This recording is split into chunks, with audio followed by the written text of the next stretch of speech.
Bienvenue dans ce webinaire consacré à la rentrée scolaire étudiante organisé conjointement par l'ADIL, la CAF et la CEPAM. Alors aujourd'hui sont tombés les résultats du bac. Félicitations aux lauréats et aux lauréates. Félicitations aussi à vous, parents, qui les avez soutenus toute l'année.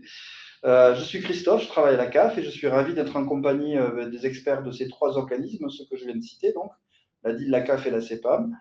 Ils vont se succéder à mes côtés. Ce webinaire est réalisé à l'échelle de 6 départements de l'ancienne région Midi-Pyrénées.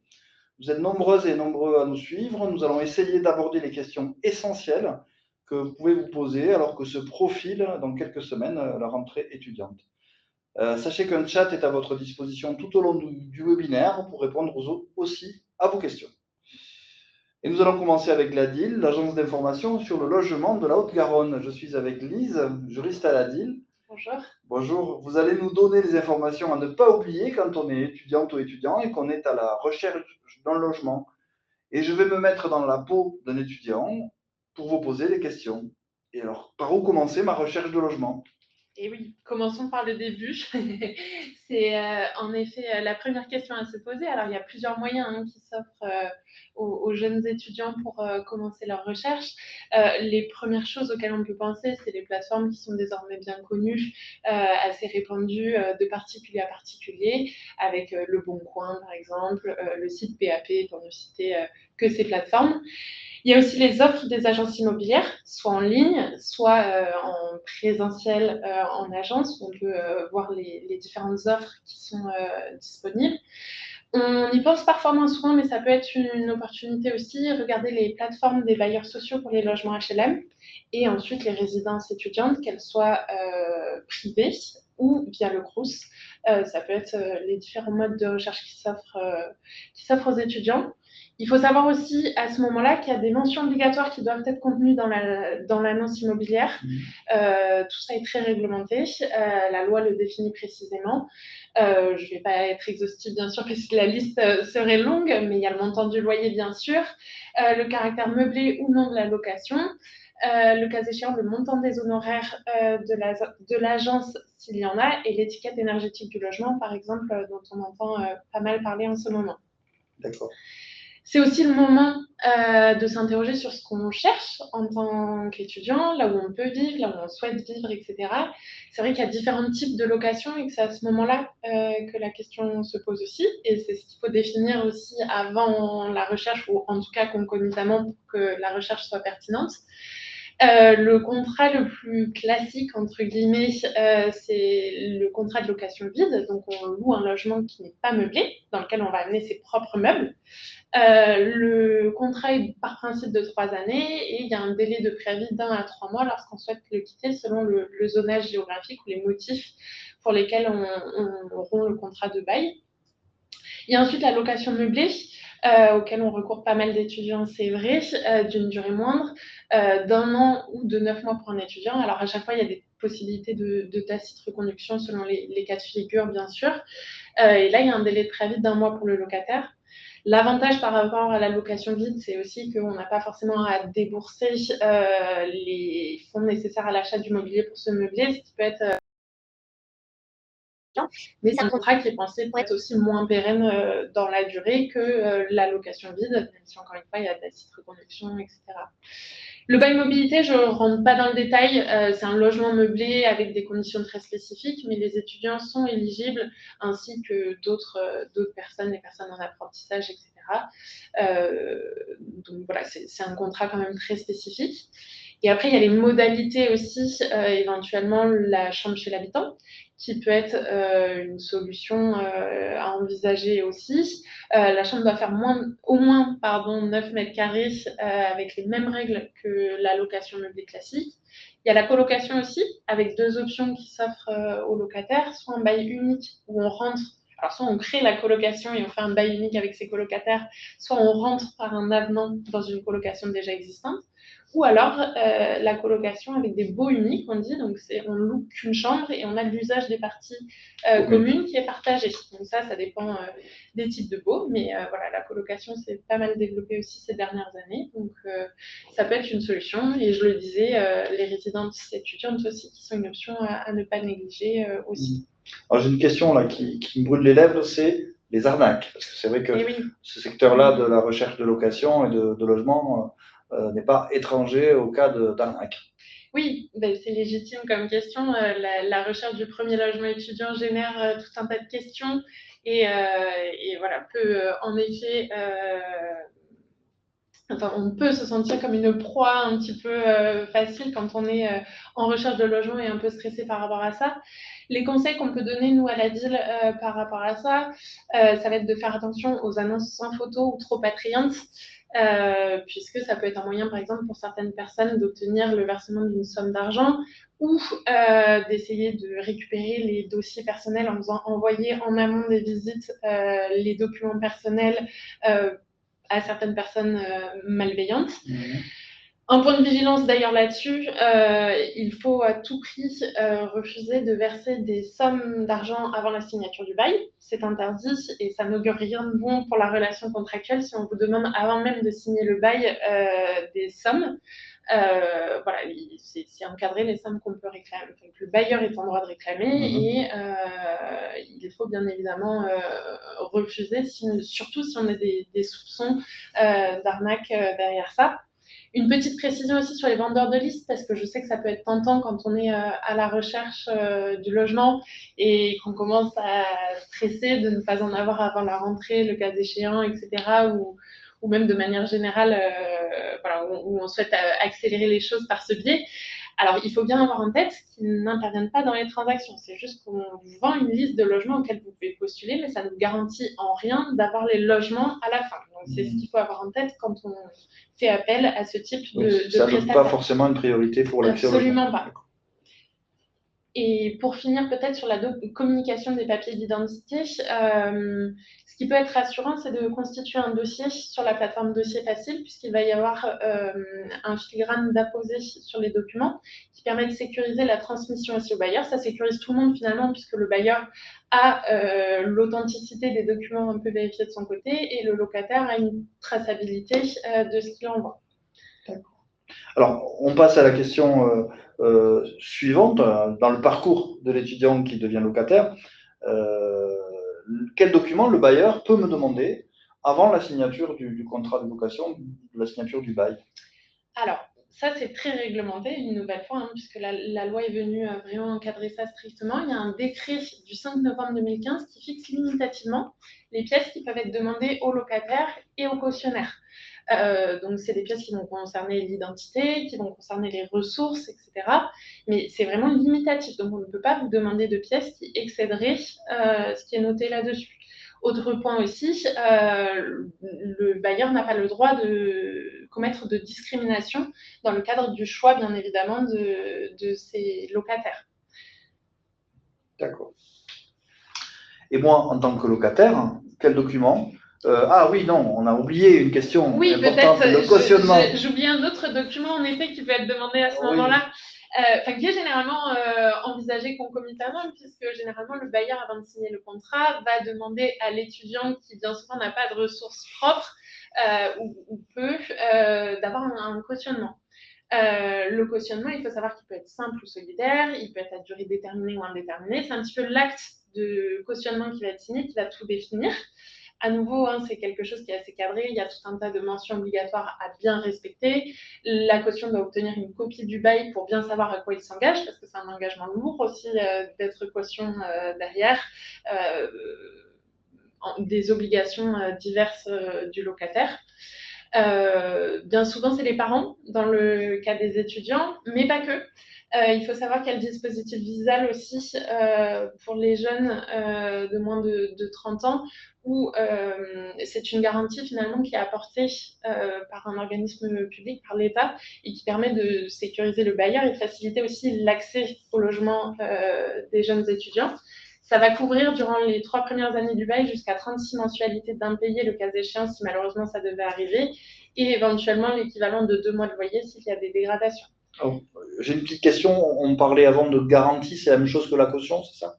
Alors, c'est une bonne question parce que c'est vrai qu'il y a souvent des difficultés là-dessus. Si on est puriste en droit, le dépôt de garantie, c'est la somme qu'on verse à l'entrée dans les lieux. Donc, le chèque qu'on fait, et ce qu'on entend assez paradoxalement dans le langage courant par la caution.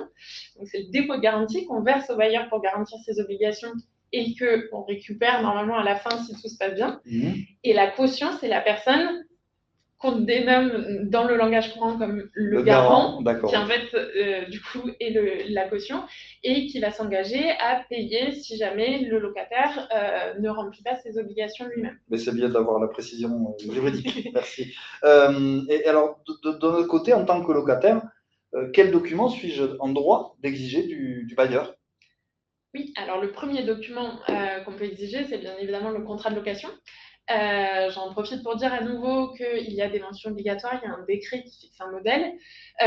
Sur les éléments qu'on peut citer, il va y avoir le nom et l'adresse du bailleur, la date de prise d'effet du bail qui peut être différente de la signature. On peut signer un bail au mois de juin avec une prise d'effet au mois d'août, par exemple. Il va y avoir la superficie du logement, le montant du dépôt de garantie, etc. Tout un tas de mentions obligatoires.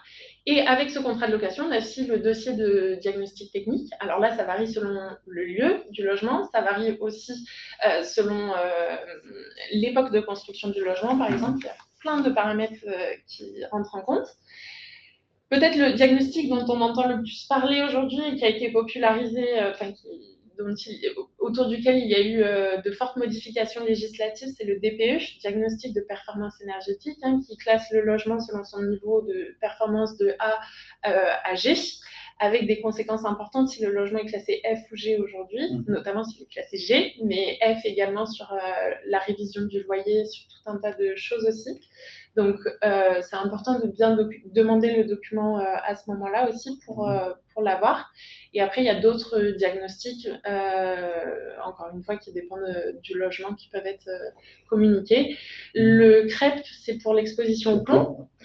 Les états d'installation intérieure de gaz et d'électricité, qui permettent aussi de garantir s'assurer de la sécurité du logement. L'état des risques naturels et diagnostic bruit, encore une fois, selon les zones. Oui, si on n'habite pas loin d'un aéroport, je pense que c'est un diagnostic qu'on est en droit d'attendre du bailleur. Par exemple. Ok, oui. Très bien. Merci en tout cas pour ces précisions. Je crois aussi qu'il y a un document important, c'est l'état des lieux. Tout à fait. Alors, l'état des lieux, c'est vraiment un moment clé parce que c'est vrai qu'on peut être dans l'euphorie de prendre son logement et qu'on est content d'avoir son logement, mais c'est aussi un moment de vigilance qu'il faut avoir puisque c'est un document très important qui va permettre de constater l'état du logement lors de l'entrée dans les lieux. Il est établi en autant d'exemplaires qu'il y a de parties.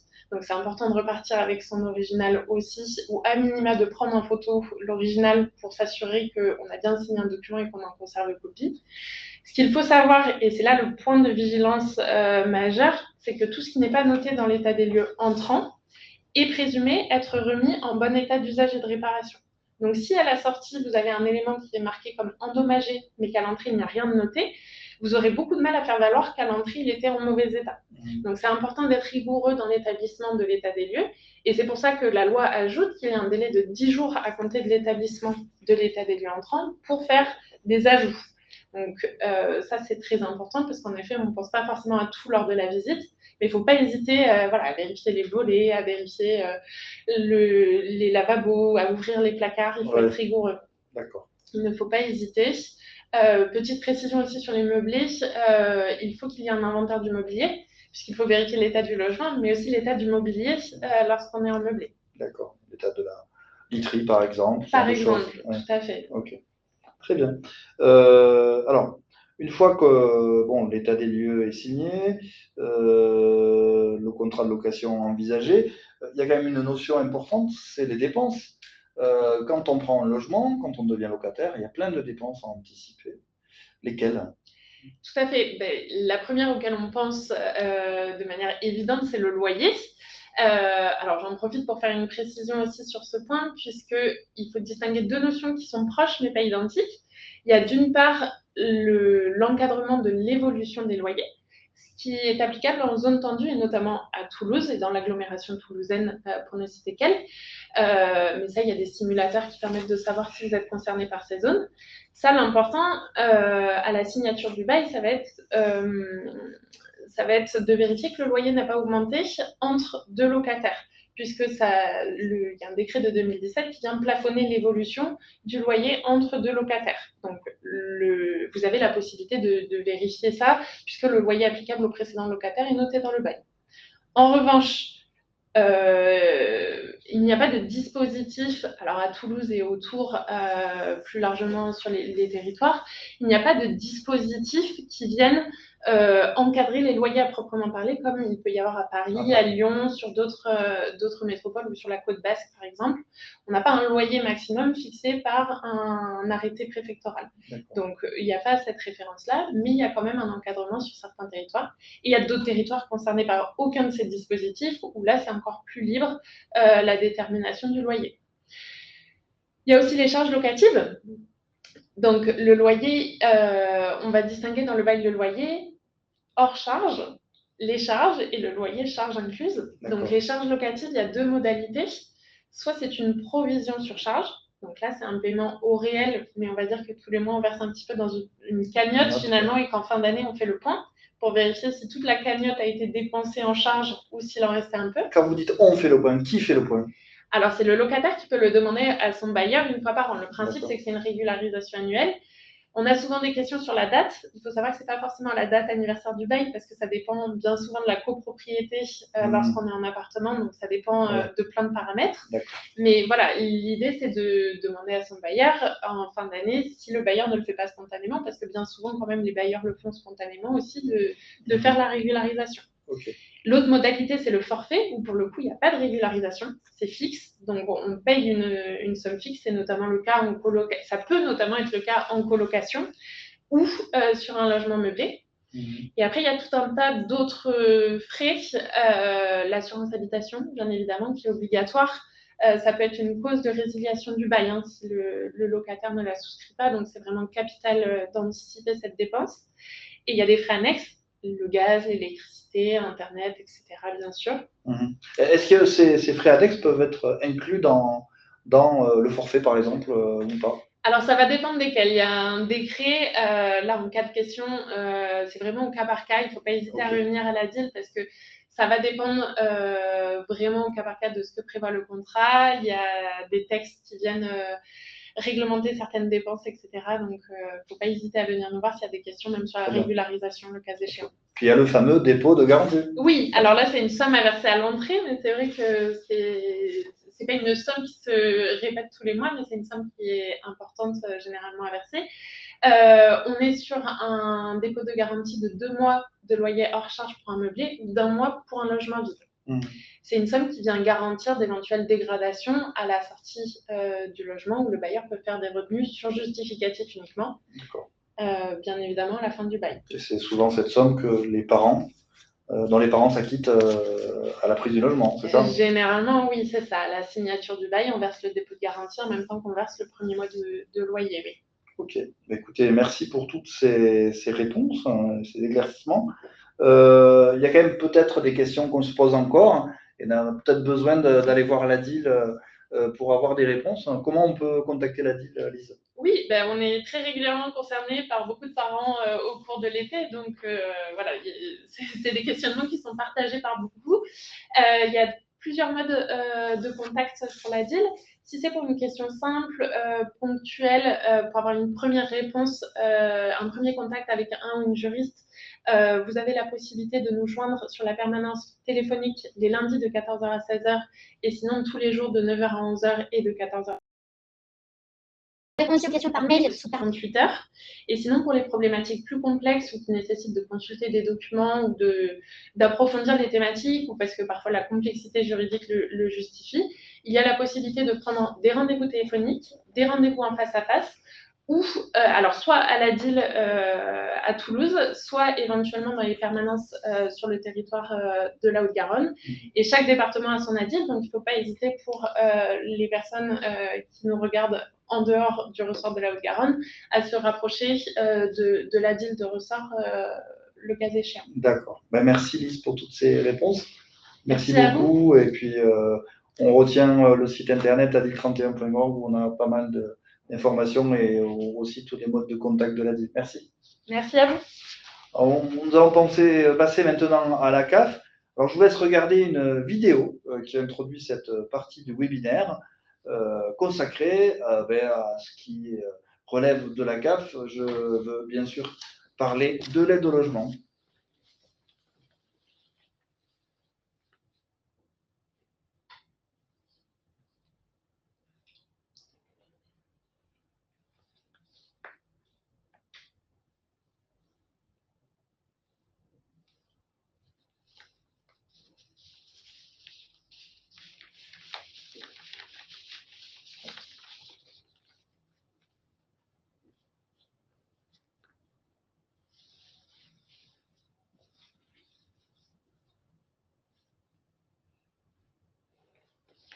Vous l'avez compris, hein, on est dans la partie CAF et je suis avec Quentin qui est référent technique à la plateforme téléphonique de la CAF de la Haute-Garonne à Toulouse. Il nous a rejoint. On va parler effectivement de cette célèbre aide au logement qui est versée par la CAF. En quoi consiste-t-elle, Quentin? Bonjour à tous. Alors, l'aide au logement, c'est une aide financière versée par la CAF pour aider à payer le loyer ou la redevance d'un logement. Et on part du principe que les parents ne sont pas locataires de la CAF. Est-ce que l'étudiant peut bénéficier de l'aide au logement? Oui, un étudiant peut très bien bénéficier de l'aide au logement, même si ses parents ne sont pas allocataires. Par contre, si ses parents perçoivent des prestations familiales, la part concernant l'étudiant leur sera supprimée quand il fera sa demande d'aide au logement. Donc, pour être clair, c'est-à-dire que si par exemple les parents bénéficient des allocations familiales, parce qu'ils ont par exemple 2 enfants à minima, si l'étudiant demande un logement en son nom propre, les parents vont perdre le bénéfice de ces allocations familiales. Voilà, exactement. Et c'est pour ça qu'il est important de faire une simulation avant de faire la demande d'aide au logement pour connaître les droits potentiels à l'aide au logement et les nouveaux droits des parents. Ok. Alors, il y a forcément des conditions pour bénéficier de l'aide au logement de la CAF. On ne la verse pas selon n'importe quelle situation. Effectivement, du coup, pour bénéficier de l'aide au logement, l'étudiant doit louer un logement et payer une redevance ou un loyer. Et attention, le logement ne doit pas appartenir aux parents ou aux grands-parents de l'étudiant. Et ses parents ne doivent pas non plus être soumis à l'impôt sur la fortune immobilière. Ah oui, l'IFI. Exactement. Ok, très bien. Et aussi pour information, à compter de juillet 2026, un étudiant extra-communautaire non boursier et inactif ne peut plus bénéficier de l'aide au logement. D'accord, donc communautaire, c'est-à-dire n'appartenant pas à l'Union européenne. Exactement. Ok, c'est tout clair. Est-ce que il y a une catégorie de logements qui permet de recevoir une aide de la CAF et d'autres logements qui ne permettent pas de recevoir une aide de la CAF? Alors, tous les logements sont éligibles à l'aide au logement, à condition qu'ils ne soient pas non décents ou insalubres. Donc, quel que soit le type de logement, ça peut être un appartement ou une chambre, loué vide ou meublé, donc seul, en couple ou en colocation, chez un particulier, une agence, une résidence universitaire ou un foyer. Dans toutes ces situations, l'étudiant peut prétendre à l'aide au logement, à condition de figurer sur le bail et de payer un loyer ou une redevance. Est-ce qu'il y a une question de surface qui rentre en compte ou pas? Il me semble que ça fait partie des critères, hein, notamment par rapport à la non-décence. Effectivement, il y a une condition de surface. Le logement, du coup, doit avoir une surface minimum de 9 mètres carrés pour une personne, 16 mètres carrés pour 2 personnes, plus 9 mètres carrés par personne supplémentaire. D'accord, c'est relativement clair. Quelle démarche un étudiant doit-il effectuer pour percevoir cette aide de logement? Alors, l'étudiant doit faire une demande d'aide au logement sur le CAF.fr dès l'entrée dans le logement, après signature du bail. Ça a l'air tout simple, effectivement. Mais il y a une condition, il y a aussi la problématique des colocations. Alors, effectivement, la colocation, c'est quand 2 personnes ou plus partagent le logement et le loyer, qu'il y ait un bail solidaire ou un bail par occupant. Chaque colocataire fait sa propre demande d'aide au logement dans ce cas et perçoit sa part d'aide au logement en fonction de sa situation personnelle. Mais il y a une question de quand on est un couple et qu'on habite dans le même logement, c'est un peu c'est un peu différent. Oui, c'est un peu différent. Donc, pour les couples, il s'agit de deux personnes qui vivent ensemble de façon stable et continue, partagent le même logement, les charges matérielles et financières. Et dans ce cas-là, il y a une seule demande d'aide au logement et un seul versement pour le couple. D'accord. C'est important de le retenir parce qu'effectivement, on peut être tenté de demander un logement pour les deux membres du couple. Effectivement, oui. Et oui, tout à fait. À qui est versé l'aide au logement? Au locataire ou au bailleur? Alors, l'aide au logement, il est versé soit au bailleur, soit au locataire. Ça peut être les deux et c'est le bailleur qui choisit. Donc, si l'aide au logement est versée au bailleur, dans ce cas, l'étudiant règle la différence, c'est-à-dire le loyer moins l'aide au logement. Et si l'aide au logement est versée au locataire, l'étudiant doit verser l'intégralité du loyer au bailleur. Et donc, dans certains cas, l'aide au logement est forcément versée au bailleur. Ça va être le cas pour le Crous, pour les bailleurs sociaux et pour certaines agences. Et dans tous les cas, l'aide au logement ne peut pas être versée directement aux parents. Il y a une question aussi qui me vient à l'esprit, qui est importante, c'est à partir de quel moment peut-on avoir droit à cet aide au logement une fois qu'on l'a demandé? Alors, l'aide au logement est ouverte le mois suivant l'entrée dans le logement, à condition d'avoir effectué sa demande. Et attention, il n'y a pas de rétroactivité. C'est pour ça qu'il est important de faire sa demande dès l'entrée dans le logement et au plus tard avant la fin du deuxième mois d'emménagement. Et si toutefois je viens de quitter mon logement sur lequel j'avais de l'aide au logement, pour en prendre à nouveau, une continuité des droits est possible. D'accord, ça veut dire que cette aide au logement, elle est versée quand finalement? Alors, l'aide au logement est versée à terme échu, c'est-à-dire le mois suivant le droit. Donc, généralement le 5 et le 5 du mois, et sinon le 6.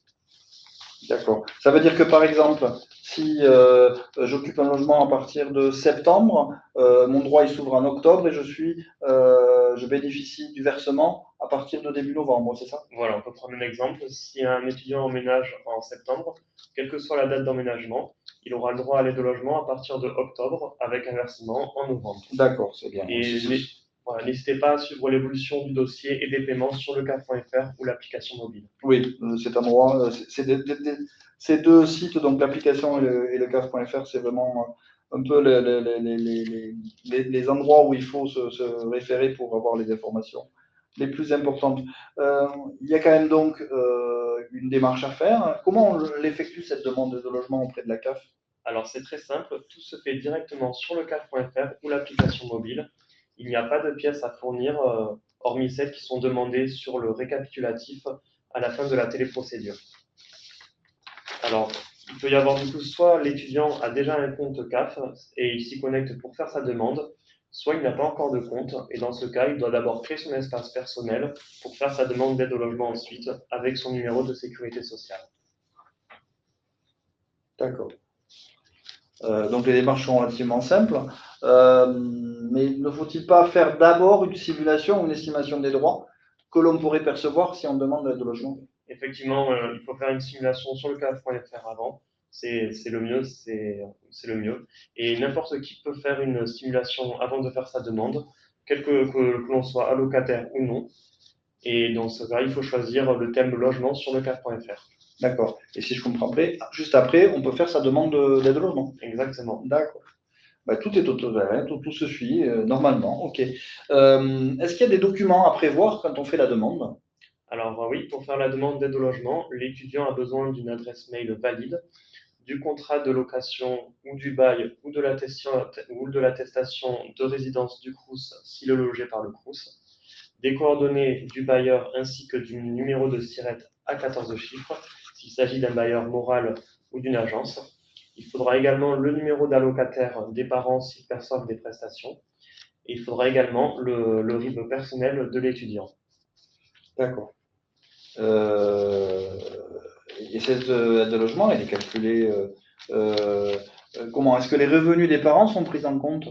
Alors non, l'aide au logement des étudiants est calculée par rapport à un revenu forfaitaire fixé par la loi, quels que soient les revenus personnels de l'étudiant et quels que soient les revenus des parents également. Ah ok, très bien. Donc comment elle est calculée finalement cette aide au logement? Alors l'aide au logement est calculée par rapport à la situation personnelle de l'étudiant. Donc on va prendre en compte sa situation familiale, s'il est isolé ou en couple, sa situation professionnelle, s'il est étudiant boursier, étudiant non boursier ou alternant. On va aussi prendre en compte le type de logement, le montant du loyer et le revenu forfaitaire fixé par la loi. D'accord. Bon, une fois que toutes ces informations parviennent à la CAF, c'est la CAF qui calcule et puis qui notifie le droit à l'aide au logement, c'est ça? Voilà, exactement. Ok, très bien. J'ai une question aussi par rapport au statut de l'étudiant qui peut être parfois particulier parce qu'un étudiant peut être aussi salarié. Un étudiant salarié, peut-il percevoir une aide au logement? Oui, bien sûr. Dans ce cas aussi, l'étudiant peut percevoir une aide au logement. Donc, que l'étudiant travaille ou non en complément de ses études, l'aide au logement sera calculée comme nous venons de le voir, c'est-à-dire avec un revenu forfaitaire fixé par la loi. D'accord. Et imaginons qu'il est en alternance. Est-ce qu'il peut percevoir aussi l'aide au logement? Oui, et du coup, pour les alternants, donc les personnes qui sont en contrat d'apprentissage ou en contrat de professionnalisation, l'aide au logement est calculée tous les trimestres par rapport aux revenus des 12 derniers mois. Ok. Et quelle que soit la situation, il faut faire une simulation sur le cas.fr pour évaluer son droit potentiel. Très bien. Là, j'ai bien compris. L'information principale, c'est la simulation d'abord. Voilà, exactement. J'ai une autre question. Est-il possible de prendre une colocation avec son frère ou avec sa sœur? C'est tout à fait possible et ils auront chacun le droit à leur part d'aide au logement, à condition de figurer sur le bail et de payer leur part de loyer. Et dans ce cas, chacun fait sa propre demande. D'accord. Et enfin, une autre question. Imaginons que mon enfant est mineur. Peut-il avoir droit à l'aide au logement? Et du coup, pour un enfant mineur, il peut également avoir droit à l'aide au logement. Et dans ce cas, il fait sa demande en son nom propre. D'accord, très bien. Alors, on a vu pas mal de choses par rapport à cet logement versé par la CAF. En résumé, quels sont les points à retenir? Alors, ce qui est vraiment important, c'est de faire une simulation avant de prendre un logement, de faire la demande dès l'entrée dans le logement et de signaler tout changement de situation ou de départ du logement immédiatement sur le CAF.fr ou l'application mobile.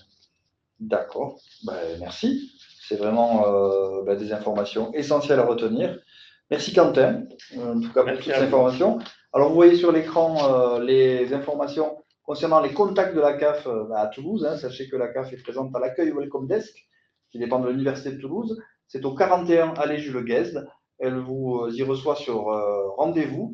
Il y a une seule adresse pour prendre rendez-vous avec la CAF, c'est le site internet de ce Welcome Desk à Toulouse. Merci Quentin. Merci. Troisième et dernière partie du webinaire. Nous allons passer maintenant à la caisse primaire d'assurance maladie, qu'on appelle souvent la sécurité sociale, à tort, puisque c'est l'assurance maladie.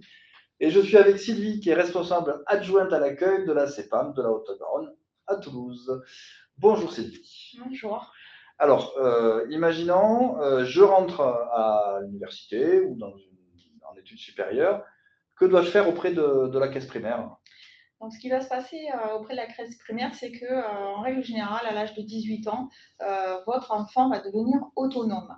Autonome, qu'est-ce que cela veut dire? Cela veut dire que tout simplement, le numéro de sécurité sociale qui lui a été attribué dès la naissance va être activé. Nous allons l'enlever de votre dossier sécurité sociale et nous allons le créer tout seul. Pour cela, on va, pour l'informer, lui envoyer un courrier à son nom pour lui préciser que dorénavant, son numéro de sécurité sociale sera actif et qu'il va pouvoir l'utiliser lorsqu'il consulte un professionnel de santé. Vous avez quelques cas où certaines personnes peuvent être autonomisées avant leurs 18 ans. Ça peut être le cas si jamais votre enfant travaille avant ses 18 ans, par exemple. Dans ce courrier, on l'invite également à créer son compte Amélie. Donc, créer son compte Amélie, comment? Tout simplement en utilisant son numéro de sécurité sociale qui se trouve sur la face de sa carte vitale et le RIB du parent qui le couvrait jusqu'à présent. Une fois qu'il a créé son compte Amélie, il va pouvoir nous transmettre son RIB personnel si jamais il en a ouvert un, bien évidemment. Il va pouvoir vérifier également si son médecin traitant est bien déclaré. Si ce n'est pas le cas, à ce moment-là, il lui suffit de prendre contact avec le médecin qui le suit actuellement ou avec un nouveau médecin pour faire cette certificat. Ça va lui permettre effectivement d'avoir des remboursements qui seront remboursés sans être minorés. Il devra également mettre à jour sa carte vitale. Carte vitale, tout simplement, on la met à jour soit en venant dans un accueil CPAM ou en pharmacie, de chez vous. Voilà. Et ce que je lui conseille surtout, mais vous pouvez également vous aussi télécharger l'application Carte Vitale. Cette application, elle est totalement Et gratuite. c'est récent, je crois, non? Ça, c'est vraiment très récent. Elle est gratuite, elle peut être téléchargée donc, sur les stores pour Android ou autre type de téléphone. Elle permet effectivement d'avoir toujours sa carte vitale sur soi, dans son téléphone portable. Elle est mise à jour automatiquement. Elle permet en fait de donner sa carte vitale finalement sans contact, ça se fait par QR code, et comme ça au moins votre enfant ne risque pas d'oublier sa carte vitale à la maison lorsqu'il va voir un professionnel de santé. Elle peut être utilisée aussi en pharmacie, tout type de professionnel de santé. Ok, très bien. Il y a une question qui est importante d'aborder, c'est aussi la couverture complémentaire, la mutuelle. Qu'est-ce qu'on fait quand on est étudiant pour la mutuelle? Alors, pour la mutuelle, soit le parent qui couvrait jusqu'à présent l'enfant peut continuer à couvrir son enfant sur son contrat de mutuelle. Il suffira pour cela de transmettre à la mutuelle l'attestation de droit qu'il téléchargera sur son compte Amélie. Si ce n'est pas le cas, vous pouvez également souscrire une autre mutuelle pour lui. Il existe des mutuelles étudiantes.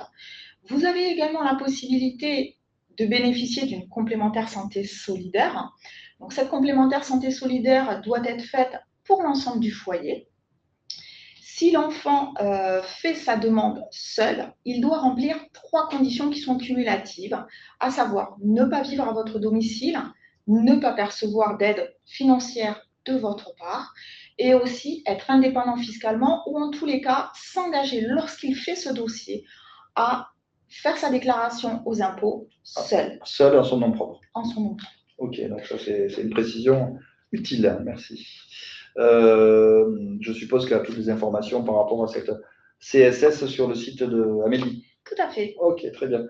Il y a aussi, je crois, l'espace santé, c'est quoi? Alors, mon espace santé, c'est un espace qui va vous permettre de gérer finalement tout ce qui est afférent à votre santé. Vous allez avoir le dossier médical où vous avez les professionnels de santé qui vont pouvoir y mettre les documents. Ça peut être des analyses de laboratoire, ça peut être quand vous allez à l'hôpital, peu importe, vous allez y retrouver tous les documents médicaux. Mais vous pouvez aussi, grâce à la messagerie, transmettre des documents médicaux aux médecins concernés. Vous avez également les informations sur la vaccination. Ça, c'est très intéressant. Vous vous faites vacciner, vous avez l'information sur votre espace santé et vous avez également un agenda qui va vous permettre de suivre finalement tous les rendez-vous afférents à votre parcours de soins. Vous avez de la prévention aussi qui est également faite. C'est vraiment complet sur votre Fini l'ancien carnet de santé, quoi. Voilà, fini le papier. Et donc là, on passe sur du dématérialisé avec une disponibilité à la fois sur le web et en appli, téléchargeable gratuitement, bien entendu. C'est sécurisé tout ça? C'est sécurisé. Pour nous, c'est vraiment très important que ces données de santé-là, elles soient hébergées en France. Ça a été conçu en France. Je vous rassure, c'est vraiment très sécurisé. Ok, très bien. Bon, imaginons, j'ai quand même besoin de rencontrer la CEPAM, la Caisse primaire d'assurance maladie, pour poser une question, régler un problème, etc. Comment je fais? Eh bien, tout simplement, vous pouvez venir sur les forums rentrée universitaire, nous y serons. Pour Toulouse, ça sera avec les différentes universités, Capitole, Jean Jaurès ou Paul Sabatier. Je vous laisse voir les dates. On sera également présent au Welcome Desk. Et donc là, vous pourrez prendre un rendez-vous sur le site du Welcome Desk. Et si vous avez des questions, que ce soit tout au long de l'année, nous sommes là. Soit vous pouvez prendre rendez-vous physique ou rendez-vous téléphonique depuis votre compte Amélie. D'accord. Merci Sylvie pour toutes ces informations. Avec C'était plaisir. très enrichissant en tout cas. Merci aussi à Lise et à Quentin. Merci également de votre attention à vous. Nous espérons que nous vous avons apporté les réponses aux principales questions que vous vous posez avant cette rentrée étudiante. S'il y a encore des choses que vous voulez éclairer ou encore des interrogations, n'hésitez pas à poser vos questions sur le chat qui reste ouvert jusqu'à 19h45 aujourd'hui. Nos modérateurs de la DIL, de la CAF et de la CEPAM sont à votre disposition et je n'ai plus qu'un mot à dire, c'est-à-dire merci et bon été à toutes et à tous. Au revoir. Au revoir.